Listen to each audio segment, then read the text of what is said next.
Salve telanautas, já faz um tempão que eu não trago novidades para essa playlist e agora tava na hora, ou mais do que na hora, da gente revisitar ela, já que a gente vai falar da franquia dos Caça-Fantasmas, que tá com material novo saindo no mercado e vale a pena a gente dar uma recapitulada em basicamente tudo o que foi feito de mais relevante e canônico até aqui, até esse ponto. Então tá na hora de falar como um verdadeiro fã da franquia tudo o que nela me salta aos olhos. O lado bom, o lado nostálgico e algumas coisas que me deixam bastante encafifado. Antes de falar desse assunto, é claro, tem uma coisinha que a gente precisa comentar só para poder colocar os pontos nos is e tudo no seu devido lugar, já que este filme, Os Caça-Fantasmas original, que deu origem a tudo isso, foi feito por uma galera muito específica, em uma época muito específica, onde eram os comediantes que estavam mudando o cenário de como as coisas eram contadas no cinema. Então eu sou obrigado a revisitar o assunto da National Lampoon. Coisa essa que a gente tem sim um vídeo aqui no canal esmiuçando tudo, para que vocês tenham uma boa noção de qual era o cenário naquela época, qual era o teor e da onde a maior parte dessa galera que fez parte de coisas como, por exemplo, o Saturday Night Live acabou surgindo no mercado e fazendo seus nomes ficarem famosos, sendo conhecidos por todo mundo e garantindo o sucesso dessa franquia. Então eu vou deixar um link para esse vídeo que fala sobre a National Lampoon no link fixado nos comentários e também na descrição do vídeo. Além, é claro, de um card que você pode clicar aqui e ir direto lá dar uma conferida. Vale a pena? Sim. Como não são assuntos necessariamente novos e é óbvio que eu vou falar com alguns detalhes, ainda assim eu vou deixar o aviso de spoiler. Então, quanto ao primeiro, só para dar uma sinopse bastante simplificada, a gente segue com o seguinte: cientistas improváveis perdem o financiamento de pesquisa da faculdade justamente quando obtêm provas conclusivas sobre uma manifestação sobrenatural. Um deles, o Ray, hipoteca a sua própria casa para que eles possam ter dinheiro para abrir um negócio. Eles alugam um ex-prédio de bombeiros e começam a ajeitar equipamentos. É curioso que quando eles nascem como sendo caça-fantasmas, logo de cara eles já vão falando a respeito de uma possível franquia. Sim, uma franquia do serviço que eles estão criando, não a franquia de filmes, é claro. Como se eles já tivessem a intenção de repente ter outros braços trabalhando com outros lugares, também fazendo exatamente aquilo que eles estão criando ali. E é óbvio que eles já começam com o carro Ecto 1 para poder fazer os serviços dele e, como eles sabem que vão precisar, chamam lá a Janine como secretária. E também já vão pro ar como um comercial dizendo para todo mundo: olha, estamos aqui, contem conosco. E a Dana, da Sigourney Weaver, acaba sendo justamente a primeira cliente deles. Ainda não contam com a presença do Winston e a gente vai ver que o Zoe, que vai ser o personagem espectral fantasmagórico, vai ser a linha condutora de tudo o que a gente vai ver ao longo do filme. E o resto também. O primeiro trampo pago em si vai ser quando eles vão agir lá no hotel. E é quando a gente vê eles introduzirem pela primeira vez a noção de que eles usam uniforme. E olha que eles nem tiveram tempo de testar as mochilas dos aceleradores de próton. Coitada da camareira. E só por motivos teóricos é que eles já soltam a frase que depois vai acabar se tornando famosa dentro da franquia do não cruzem os raios. Uma coisa que eu acho muito interessante, que só faz sentido dentro desse filme porque ele não é necessariamente uma ficção científica com um pensamento sério, mas sim um filme que até tem um tom sério, mas nascido de uma hipótese cômica, de uma intenção humorística para poder falar de uma coisa completamente improvável, onde se você for começar a cutucar todas as lógicas ou a falta dela, você vai ver que a coisa não se sustenta. Mas o que a gente assiste na tela é extremamente divertido e carismático, tanto que esse um filme acabou gerando todo o resto de coisas com o nome da marca que a gente conhece até hoje, mesmo com essas coisas que eu vou citar ao longo do vídeo estando presentes até hoje. Então, justamente no hotel a gente vê a primeira aparição do Geleia. Eles fazem a maior bagunça, mas no fim das contas acabam pegando o fantasma. Vale dizer que esse é um filme que tem totalmente o espírito dos anos 80, ou seja, ele não gasta tempo nenhum fazendo a construção de universo, que é o que eu estava falando sobre construir a coisa de um jeito que faça lá muito sentido. Eles oferecem uma ideia e contam que o público da época ia ser capaz de engolir aquilo com a intenção de ver o que vinha depois, e aí já estaria fisgado o suficiente para não reclamar de que essas pequenas pontas soltas nunca seriam amarradas. Por exemplo, num momento eles estão lá fazendo uma pesquisa científica bem fundamentada justamente por causa do centro de pesquisas e da faculdade e tal. Mas quando eles perdem acesso a essas coisas, sendo que nessa fase eles ainda não desenvolveram nada do que eles têm com os seus equipamentos que vão ser tão importantes e tal, e no próximo passo eles já estão com uma base de operações onde eles têm basicamente tudo aquilo que você até pode justificar que não seriam coisas tão caras assim de se conseguir. Eu discordo, mas de qualquer forma seriam coisas muito difíceis de você colocar todas juntas, principalmente sem nunca tê-las testado. Então fica aquela coisa de que de repente eles têm tanto os Proton Packs quanto o próprio receptáculo para colocar justamente os espectros e os espíritos e os fantasmas que eles catam lá dentro. Sendo que é o tipo da coisa que até ontem eles não tinham nem certeza de se existiam fantasmas. Então meio que a conta não fecha. Uma certa pergunta que fica para quem está assistindo com olhos mais atentos é: mas vem cá, como assim esse negócio de agora tem gente ligando para caça-fantasmas? O pessoal não sabia que fantasma existia antes? E o que eles fazem é deixar uma noção implícita de que sim, sempre teve esse tipo de coisa, mas fica aquele negócio de quem viveu aquele determinado momento passava relatos que podiam ser considerados sensacionalistas, então esse tipo de coisa nunca recebeu o grau de atenção que tinha naquele momento, já que a gente está falando de uma época que, apesar de não ser como hoje em dia, onde em todo celular tem uma câmera, já começa a ser muito mais fácil de você fazer registros e multiplicar a informação do que em épocas anteriores, talvez até séculos anteriores. Então, curiosamente, acaba rolando esse negócio de justamente agora que eles montaram o negócio, parece que começa a chover relatos no telefone de gente avistando fantasmas, espectros e afins em todo canto. O que levanta, obviamente, a pergunta de onde saíram esses charlatães, sendo que antes a gente não estava ouvindo nada disso. E aí fica aquela noção meio teoria da conspiração de que quem cuida de soltar vírus no mercado são justamente as empresas de antivírus. Ou seja, em uma conversa entre o Ray e o próprio Winston, uma vez que ele passa a entrar para fazer parte do grupo, sendo que eles perceberam que sozinhos não iam dar conta, acabam contratando alguém de fora, mas a gente já fala da entrada do Winston já, eles mesmos acabam comentando esse negócio de: mas espera aí, será que de repente começou a intensificar tanto assim?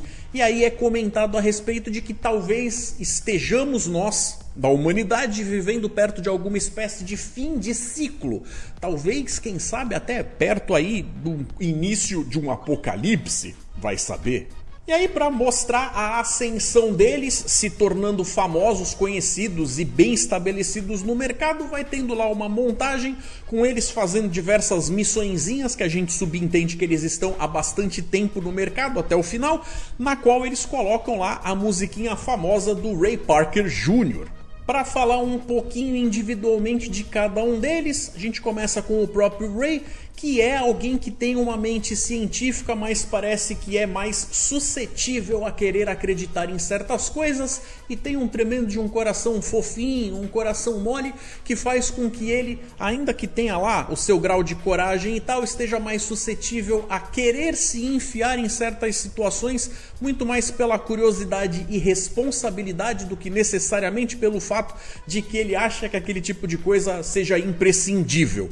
Já o Egon é a outra mente científica que tem um jeitão mais estoico de ser, aquela ciência que de repente rejeita certas noções, talvez até religiosas, mas ainda consegue ver em certos livros de religiões e tribos antigas e tudo mais, referências que podem trazer pistas a coisas importantes para o trabalho deles. Mas basicamente é um cara que tem uma mente científica focada em acreditar naquilo que ele consegue quantificar e entender. O resto só deixa ele curioso mesmo. O Winston, quando entra, a gente saca logo na entrevista dele que ele é aquele tipo de cara que é pau pra toda obra, mas sabe que tem conta pra pagar, e aí ele mesmo solta lá aquele negócio quando perguntam se ele acredita em fantasma: se você me pagar direito, eu acredito em qualquer coisa. E aí, pra finalizar, a gente tem o Peter Venkman, famoso Peter Venkman, que, diga-se de passagem, até é um tipo de cientista, mas é aquele tipo de cara que ia pra faculdade muito mais pela farra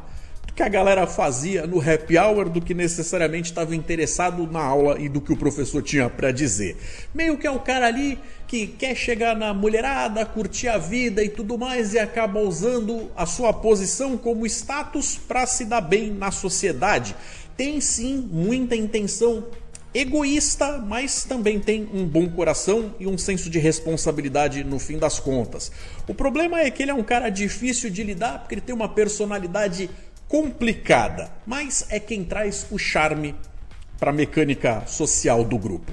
E ainda vale a pena a gente falar da própria secretária, a Janine, que é meio uma pessoa semifútil, mas altamente preocupada com o grupo, principalmente nas histórias que se seguem depois, quando eles já têm tempo de fazer os laços deles acontecerem. Então ela acaba meio que tomando conta para não deixar as coisas ruírem, sendo que as mentes mais científicas não conseguem dar conta das pequenas coisas do dia a dia, e o Peter também não se conta com ele para nada de organização, então acaba sobrando para ela. Quando os negócios estão indo bem comprovadamente e eles já contrataram o quarto membro do grupo, é que algumas perguntas que passam a ser levantadas no filme são questionadas por pessoas que parecem personagens criados especificamente para serem turrões, pentelhos, aquelas pessoas que vão contra os nossos heróis, as nossas pessoas queridas, amadas, que devem ser defendidas a todo custo.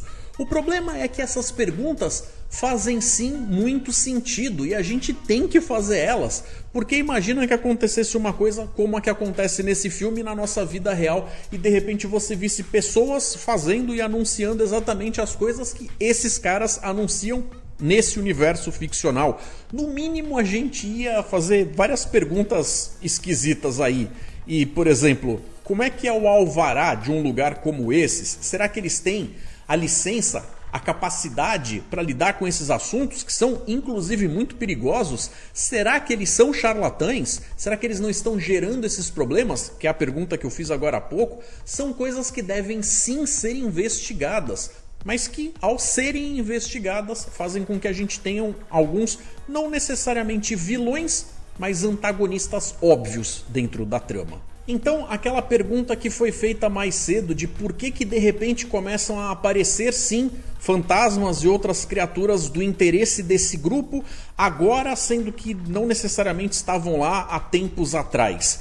Tem uma sincronicidade sim acontecendo na cidade de Nova York, inclusive sincronicidade essa que permitiu que eles tivessem a confirmação do estudo que eles já faziam há tempos. Em primeiro lugar, é como se uma série de coisas estivessem convergindo e a mesma coisa que gera a oportunidade se torna justamente o problema que eles vão ter que enfrentar. Então, dentro dessa problemática que está acontecendo justamente com um certo enviado do mundo do lado de lá, sobrenatural, querendo chegar e romper as barreiras entre as nossas realidades, é que a gente acaba vendo dois personagens sendo possuídos. O da Dana, que é justamente o da Sigourney Weaver, e o personagem do Lois, do Rick Moranis, que são personagens vizinhos ali, ele sendo um alívio cômico e tal, mas a gente tem que lembrar que quando a coisa acontece, os efeitos especiais usados são de uma época onde a gente não contava com efeitos de computador. Então os caras estão no mínimo de parabéns. Como eu estava falando a respeito dos tais burocratas que fazem as perguntas que qualquer pessoa em sã consciência de fato faria, mas que chegam lá forçando a barra, questionando a respeito do fato de se eles deveriam estar fazendo as coisas do jeito que estão, já que eles nem capazes de explicar os equipamentos que eles têm ali, acabam por birra cortando a energia elétrica do prédio, o que faz com que a contenção justamente do receptáculo falhe e aquilo exploda pelo teto e solte tudo quanto foi fantasma que eles andaram prendendo aí nas últimas semanas e meses. Então é nessa hora que a porcaria pula no ventilador e agarra para todo lado. Mas dizer que a galera que foi até lá não tinha razão em estar se perguntando se aquilo que estava acontecendo devia estar acontecendo, aí já é ser juvenil. Aí a fórmula do como eles resolvem essa parte do filme acaba entrando em um certo clichê, mas que funciona, já que uma vez que eles são presos, a galera começa a perceber que a situação lá fora realmente não é uma coisa fácil de qualquer um simular ou fazer na base da charlatanice. Então é aí que a galera da prefeitura é obrigada a procurar os caça-fantasmas para resolver. E quando a gente vê a Dana e o Louis se juntando, acontecem as coisas que trazem o enviado do lado de lá para fazer as coisas mais terríveis, com o Gozer vindo invadir o nosso mundo. E é óbvio que os caça-fantasmas são tirados da cadeia, porque são a única escolha que a galera tem para enfrentar a situação depois que o dia vira noite. E aí como é que eles vão fazer para resolver essa parada que aparentemente é insolúvel? Cruzando os raios, é claro. Em 1986 a gente teve a série animada dos Caça-Fantasmas, que por si só renderia fácil um vídeo só dela, já que inclusive tinham outros caça-fantasmas na época, que eram da Filmation, que era a mesma produtora do He-Man, e é por isso que a gente tem The Real Ghostbusters, quando a gente fala sobre essa galera aqui, para poder dividir as duas propriedades intelectuais. De qualquer forma, o que eu acho que vale a pena comentar a respeito da animação é que por mais que ela tenha expandido as histórias que a gente via ou viu no filme, basicamente ela se parece pouco com o espírito geral por motivos óbvios. Até o estilo de audiência era outro e eles tinham muito mais a capacidade de contar uma série de coisas que num filme seriam basicamente impossíveis. Até o teor do como as histórias eram escolhidas ampliava a coisa de uma forma que não é exatamente o que a gente vai acabar vendo nem na sequência. Nem na sequência da sequência. Então eu posso dizer que foi uma animação que me agradou bastante quando eu era pequeno, na época em que passava, mas que vendo depois com olhos de uma pessoa mais adulta, apesar de ainda ter elementos muito interessantes ali, inclusive pelo fator nostalgia, tem coisas lá que são realmente bastante bobocas. Caça-Fantasmas 2 vai acabar acontecendo em 1989 e a gente vê de novo a Dana, agora com um bebê, sendo novamente a origem do problema, pelo menos como ele vai ser apresentado pra gente. E aí a gente vê que se passaram 5 anos e como as coisas estão indo bastante mal, porque muitas das perguntas que ficaram desde lá do primeiro filme, com certeza, mesmo eles tendo acabado a história do primeiro filme como heróis, acabou fazendo com que eles ficassem mal vistos o suficiente para que os negócios fossem diminuindo e muito possivelmente o próprio sucesso deles de capturarem tantos fantasmas diminuiu o serviço até o ponto onde eles são obrigados a animar a festa de criança para pagar as contas. E como, vamos e convenhamos, o jeito deles de fazer as coisas também é bastante imprudente, mesmo que por pessoas que estejam dispostas a contar com eles e depositem fé neles, eles acabam fazendo as coisas de um jeito que geram tantos processos que isso degrada a imagem da firma até o ponto onde eles estão beirando a falência. A gente vê que cada um correu para um lado para conseguir juntar grana suficiente para não morrer de fome e o Egon volta justamente para as pesquisas. Pesquisas essas em que agora, nesse momento, ele está estudando como as emoções podem afetar o tecido do sobrenatural à nossa volta. E já que tinha rolado algo de estranho envolvendo o filho da Dana, ela vai procurar o Egon para ele ajudar. E é óbvio que ele acaba usando o menino para ajudar na pesquisa.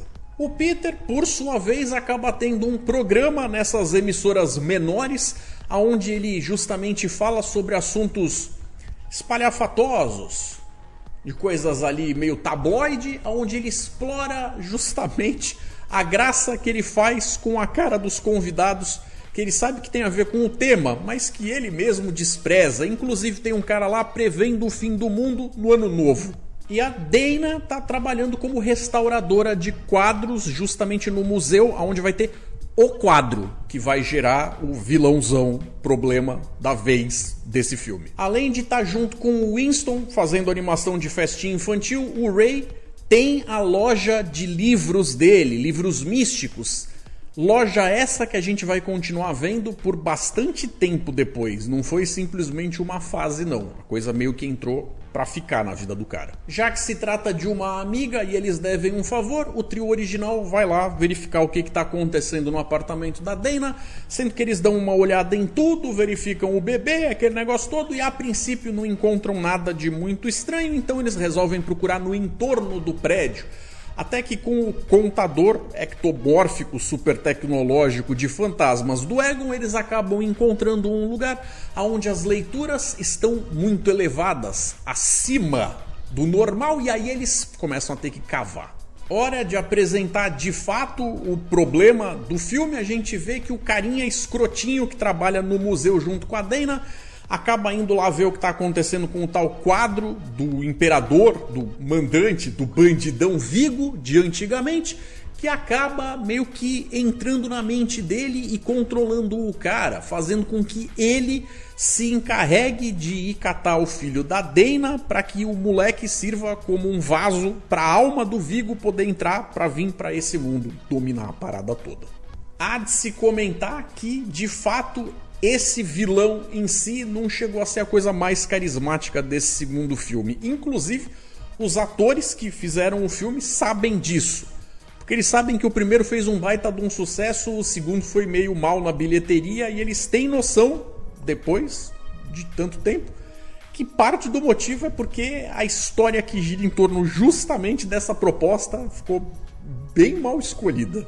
O Ray começa a descer, já que eles arranjam um jeito de parecer que são uma empreiteira da cidade que está cuidando ali de alguma coisa nos esgotos e tal. Ele desce para ir buscar uma amostra do que supostamente está de errado com o mundo paranormal, dos espíritos e tudo mais. Mas é claro que como eles fazem tudo sem permissão nenhuma e tal, eles acabam arranjando justamente problema com as autoridades da cidade mais uma vez. E como aparentemente se nada do primeiro filme tivesse acontecido, a galera do tribunal, na hora de ouvir o caso deles, nem acredita nesse papo de fantasma. Pode? Lembrando que apenas o trio original está sendo julgado. E aí, tudo iria de mal a pior nesse julgamento se não justamente aparecessem os fantasmas de dois irmãos bandidos que o juiz do caso condenou à morte, se eles não aparecessem para assombrar essa sessão e o juiz precisasse da ajuda dos caras para poder sair da situação. Ou seja, é uma ideia meio repeteco do que acontece no primeiro filme. Então eles saem vitoriosos do tribunal, reestabelecem o nome da firma, voltam aos negócios e recontratam a Janine e o Winston. Já que o problema deles costuma ser mais com as autoridades do que necessariamente com a opinião pública. E logo eles estão, obviamente, cheios de trabalho novamente. O que, se você for parar para pensar, não faz assim tanto sentido, porque se não deixaram de ter fantasmas espalhados por aí, nem era para ter sido assim tão difícil de acreditar nos caras. No laboratório eles testam justamente a substância que o Ray desceu lá no esgoto para buscar, que envolve o papo das emoções. E a gente vê que a coisa vai seguir por um caminho onde eles vão querer justificar o uso dessa substância para poder fazer com que a população de Nova York tenha que agir meio estilo good vibes para vencer a situação no final. A mesma gosma então tenta pegar a Dana e o filho dela. Será que isso daí tá ligado com a pintura do museu lá e tal? Tem, e essa conexão ficou mega forçada, porque basicamente não tem nada lógico que ligue uma coisa na outra que faça com que a gente entenda a coisa de forma fluida, sem ter reclamações a fazer. E é pro museu que eles vão irritar a pintura. Porque para fazer a investigação eles precisam de mais pistas para juntar. E aí com as fotos que eles tiram lá, eles acabam vendo o tal rio de Gosma justamente na pintura. E aí eles falam, então a gente tem que descer lá no esgoto de novo para investigar o negócio de novo. E aí quando eles estão cobertos com essa gosma, eles começam a brigar uns com os outros, ficando super irritados, perdendo a linha ali. Mas quando eles tiram as roupas e se limpam, eles voltam ao normal. Como isso passa por baixo de Nova York e é afetado pelo humor das pessoas, por a gente estar falando de uma cidade grande, com tanta gente irritada, com tanto problema da vida moderna, os caça-fantasmas vão procurar o prefeito e explicar para ele que 10 milhões de pessoas vão ter que ser gentis umas com as outras para resolver o problema. E aí ele olha com cara de vocês devem estar tirando com a minha cara. Como é que eu faço um negócio desses? É muito evidente que tem uma crítica social ali embutida que não tá nem tão discreta assim. E aí, do nada, eles vão parar no hospício. Enquanto isso, roubam o bebê e a Dana. A gosma se espalha pela cidade toda e começa a aparecer fantasma em tudo quanto é canto. E mais uma vez, quem é que eles vão chamar? Bom, é claro que os caça-fantasmas vão, mas só os raios das mochilas não vai ser o suficiente. Será que eles vão conseguir resolver a situação, conseguindo o elemento necessário para poder resolver isso, fazer com que a galera em volta colabore do jeito que tem que colaborar? Então é aí que eles têm a genial ideia de usar um símbolo para fazer com que o pensamento good vibes de boa vontade de todo mundo se focalize numa coisa só. Estamos falando da Estátua da Liberdade. A ideia então é cobrir ela com a tal gosma, só que na versão good vibes. É uma gosma que tanto funciona com más vibrações quanto com boas vibrações, mas essa que jogam nela tá carregada com as vibraçãozinha positiva. Ficou bem evidente que esse negócio de usar a Estátua da Liberdade tentou recriar o momento onde eles usaram o monstro de marshmallow do filme anterior, por ter uma criatura gigante lá tentando fazer alguma coisa e dando as caras no filme. Mas de qualquer forma, só a presença dela não chega a resolver nada assim de bate-pronto. É justamente a cantoria da galera que tá lá de curiosa em volta da situação que acaba fazendo com que eles tenham energia o suficiente para resolver a parada, fazendo inclusive com que o Vigo seja jogado e reaprisionado no quadro, que uma vez que aconteça a coisa, ele se reconstrói, dessa vez com uma nova imagem, com os 4 caça-fantasmas. E o Rick Moranis é impagável. A maior diferença entre esse e o primeiro filme é que dessa vez eles pelo menos são oficialmente homenageados no final. Durante muito tempo essa teria sido a última coisa que a gente vê sobre os caça-fantasmas, que não tenham sido outras produçõezinhas menores de videogame, talvez até de gibis e afins, mas que não necessariamente contam como histórias para poder trazer algo pro canon, que talvez até seja algo discutível, mas que os fãs em geral possam ter de forma bastante acessível e popular até o ano de 1997, quando sai The Extreme Ghostbusters, uma sequência também da animação em animação, pelo mesmo estúdio que fez Men in Black. Com um novo time de cadetes, dessa vez um grupo mais heterogêneo, mais inclusivo. Vários anos após o fim do The Real Ghostbusters, a falta de atividade paranormal tirou os Ghostbusters do mercado. Os membros seguiram caminhos separados, exceto pelo Egon Spengler, que ainda mora no quartel dos bombeiros, monitora a unidade de contenção, já que a gente sabe que se o negócio der caquinha, estoura e tudo quanto é fantasma foge, não é mesmo? Aí a gente vê que algumas das ideias plantadas aqui nessa animação acabam sendo usadas lá no outro filme, o Afterlife, que é anterior a esse que está saindo agora no cinema, mesmo lá eles dizendo que não se tem notícia de fantasmas há mais de 30 anos. Então, se eu disse que eles já estavam comentando sobre criar franquias de quartéis generais de caça-fantasmas desde lá atrás do primeiro filme, aqui esse grupo não chega a ser necessariamente uma franquia, uma extensão do grupo, mas sim uma nova geração de lutadores de espectros, coisas do gênero. Então, novos tempos, novos desafios, os caras têm que justificar o extreme do título, e aí quando a gente vê que eles vão dar uma radicalizada na forma como as coisas acontecem, isso justifica que eles tenham novos equipamentos mais agressivos. Então, se a galera do elenco dos dois filmes originais não podia ir a lugar nenhum sem que alguém viesse encher o saco perguntando de quando é que ia sair Caça-Fantasmas 3, se eles iam fazer uso de todos os personagens e atores originais, ou se ia ser uma galera nova e tal, em 2009 meio que eles culminam a coisa fazendo meio que um cala a boca, um toma isso aqui, se diverte com isso aqui, vai lá, faz um desenho bonito pro tio, vai sentar a Cláudia, entregando a versão de jogo de videogame que seria considerada, não necessariamente por mim, como a continuação meio que oficial, como um Caça-Fantasmas 3, mas que nesse sentido não me convence não. Foi a última vez que o Harold Ramis interpretou o Egon antes de morrer em 2014. Então lá nós estamos em 1991, na história que é contada, apesar do ano de lançamento ser 2009. E a gente vai ver esse mundo do ponto de vista de um recruta novo, que é com ele que a gente joga. Justamente por ele ser novato, isso dá conta da falta de prática dele e a gente ter que treinar para poder saber como é que usa o controle na mão.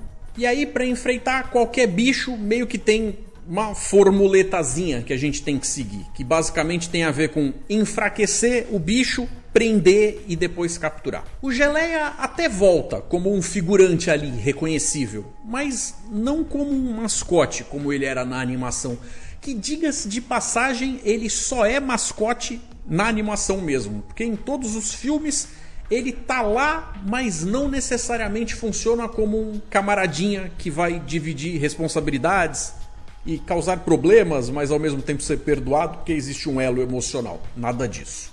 Fica aí como uma curiosidade que agora eles são meio que protegidos da prefeitura, que banca os gastos, não necessariamente são pagos pelos clientes, e que também coloca uma espécie de seguro nas coisas que eles inevitavelmente vão acabar destruindo no processo, já que não tem como caçar fantasmas sendo organizado limpinho e não destroçar tudo por aí.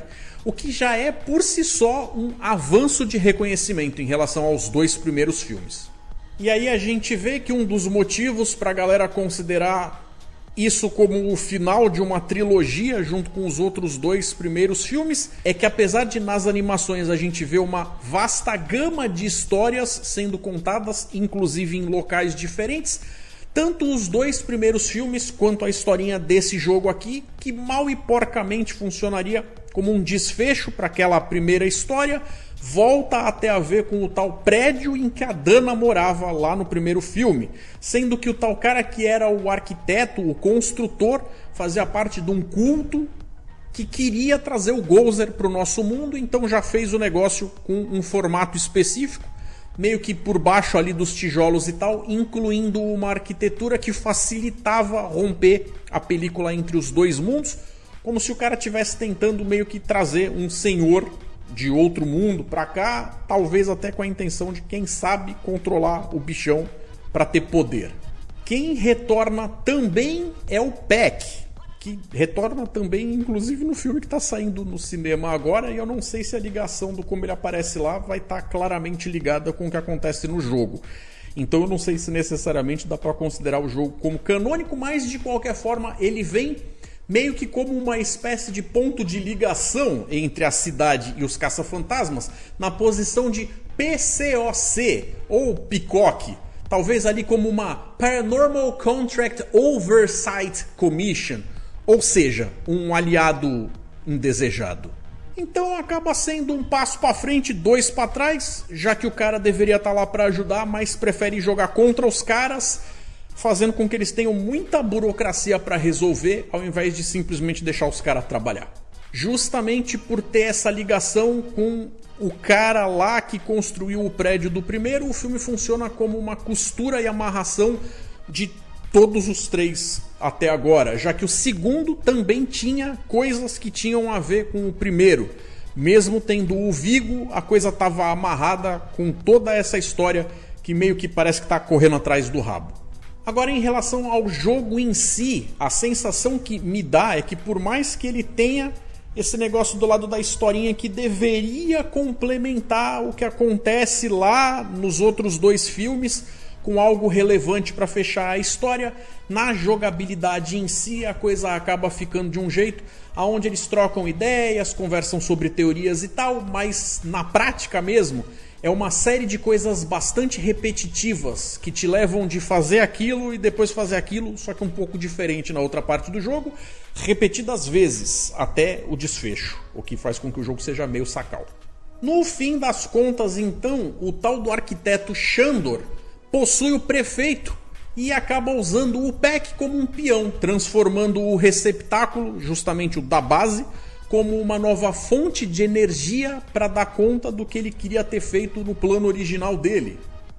Na minha opinião, mais uma oportunidade perdida de, ao invés de expandir esse universo para contar histórias mais abrangentes, eles voltam a revisitar as mesmas ideias recicladas que já estavam lá desde o primeiro, sendo que elas não foram legais o suficiente para andarem com as próprias pernas.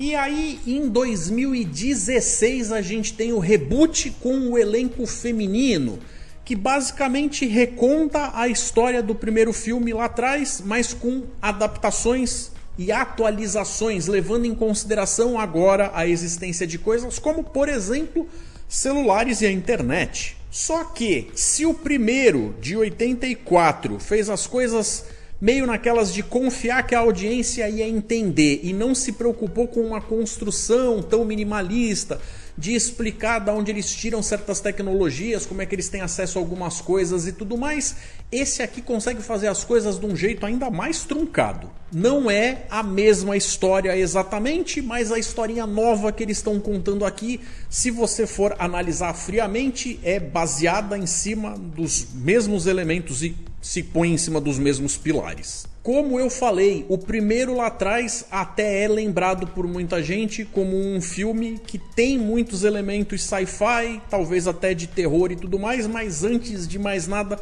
foi feito por um grupo de humoristas competentes. Tinha lá seus momentos de diálogos bastante afiados e tal. Aqui o que eles tentaram fazer foi justamente recorrer a comediantes mais uma vez, só que nessa coisa de tentar trazer para tempos mais modernos aí e tudo mais, eu não sei se eles foram muito felizes, porque a coisa acabou partindo para um exagero que por vezes me parece o tipo da coisa tão de mau gosto e mal aproveitada que dá uma vergonha alheia de certas tentativas de gracinha que eles fazem aqui. O lance tem opiniões divididas, mas muita gente concorda que esse filme na versão das moças foi um fiasco.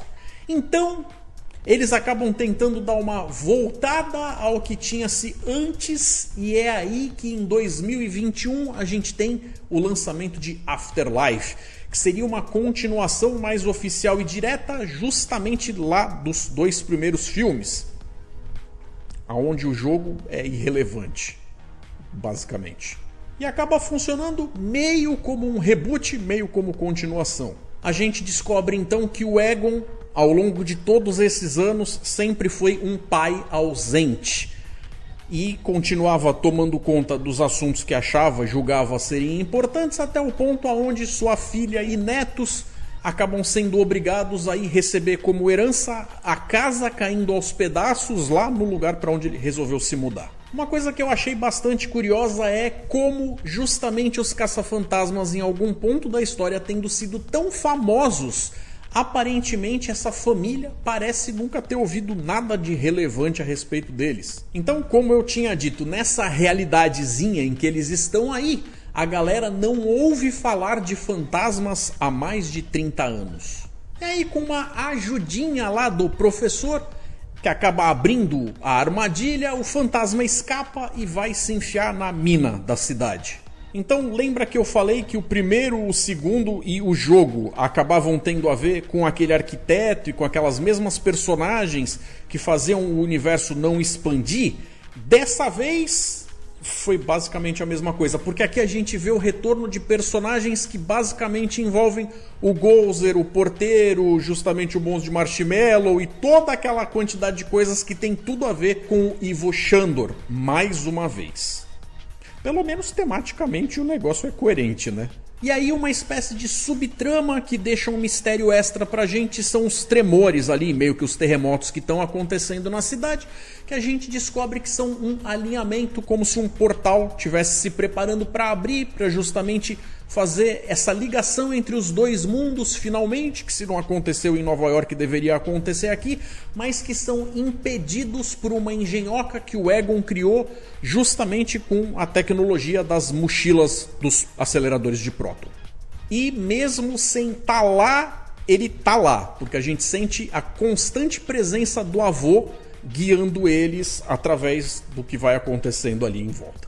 Esse aqui, então, é muito menos ligado com o tal espírito National Lampoon e muito mais conectado com uma coisa mais jovial e mais de ação para um público mais juvenil da audiência moderna.